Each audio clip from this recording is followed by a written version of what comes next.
she makes this basket, covers it with pitch, asphalt, it says in, I think, this translation. But basically, it's a membrane that would keep the water out and allow this basket to float.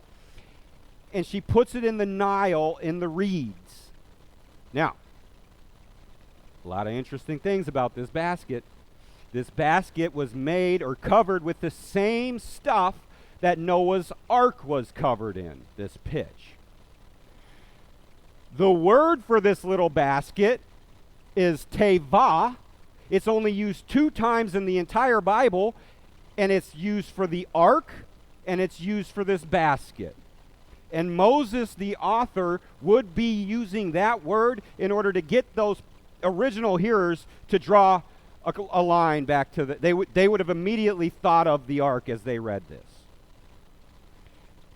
What's happening here is God is taking them through another phase of his redemption plan. You see, Noah and his ark was the only people that survived this great flood that flooded the earth that all these different religions have historical accounts of.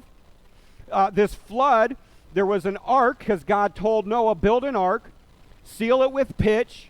He brought his family on and a bunch of animals, 2 of every kind of animal, and they were the only ones that escaped this worldwide flood where God wiped out all of humanity because of how evil things got.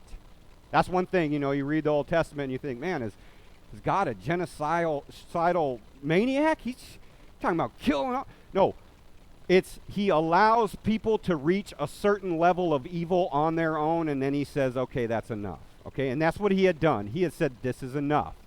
Noah, you found favor in my eyes. Get your family, get on this boat.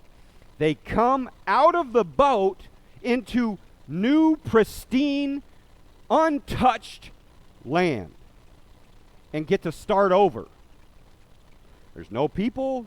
There's only animals that are on the boat, and it's this new creation. Now, the Hebrews were very acquainted with that story and would have known.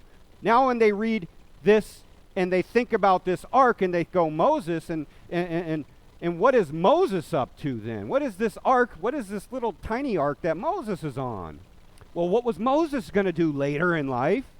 He was going to lead God's people through the waters to new land, the land flowing with milk and honey, this new phase. God's getting their juices flowing. He's getting our juices flowing. He's pointing us to something that he's going to do, and he's going to do it through Jesus. So, I say, I'm not trying to make too much out of the things. I don't think I'm making too much out of this little ark, this little basket, and Noah's ark. And I'm not trying to just draw a connection to Jesus from underneath every rock of the Old Testament. But this right here is really clear. Think about what Moses was going to do. He is going to lead his people, Israel, through the waters of the Red Sea. The waters of the Red Sea. Anytime in the Old Testament, in the ancient world, you hear waters, think chaos. They didn't know what was going on in the waters. They didn't have submarines. They didn't stop thinking Loch Ness Monster was real till about 20 years ago, right? It represented chaos.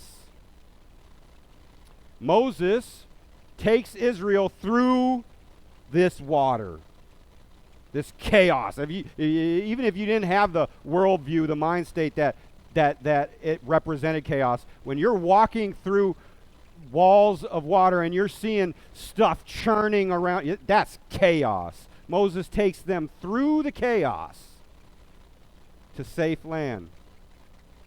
What does Jesus do? Jesus, through his body, makes a way through the chaos that engulfs this creation. That because of sin, death has swallowed everything. Jesus parted that. He allowed God to be accessed. If you think I'm drawing a line where there is no line, when Moses and Elijah and Jesus were standing on the Mount of Transfiguration, they were talking about, hey, Jesus, when are you going to do your exodus? The word in Greek is used to be translated from Hebrew to Greek to English, exodus. They said, when are you going to do your exodus, Jesus? They knew they were dead. They had been somewhere else. They know the plan Jesus had. Jesus provided an exodus. Moses teaches us what Jesus was going to do. Noah teaches us what Jesus is going to do. And Jesus did it. He came, he died, he rose, people saw him. You don't raise from the dead. You don't raise from the dead. Whatever Jesus was teaching is now authenticated by the fact that he was seen by over 500 people, and as much as history and 2,000 years has tried to cover that up, it ain't covered up. It's because it was a real thing that happened. That means we need to take what Jesus said serious. All right, but just here's another connection. My favorite pastor, preacher, Tim Keller, would comment about when he passed on last year, but when he was in his 20s, he was sitting under R.C. Sproul and this guy named Alex Motyer, and he said his little 23-year-old brain just kind of burst at this moment. He heard this, how the Christian and the Israelite story are the same. Now we know the New Testament says that what they did was for teaching for us to know now, right? But this is what he says. He says, think of what an Israelite would say on the way to Canaan passing through the Red Sea. Okay? You run into an Israelite, they've walked through the waters, and they're headed to the promised land, Canaan. What would they say to you?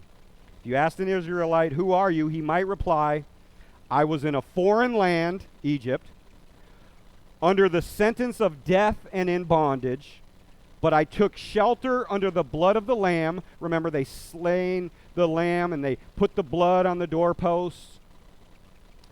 And he says, and our mediator led us out, and we crossed over. Now we're on our way to the promised land, though we're not there yet. But he has given us his law to make us a community, and he has given us a tabernacle because we must live by his grace and forgiveness, and he is present in our midst, and he will stay with us until we arrive home. And it says, then Motyer added, that's exactly what a Christian says, almost word for word. We have walked through the waters. The moment we believed in Jesus, he took us through those waters. We are now waiting for him to get us into the promised land. The new heavens and the new earth.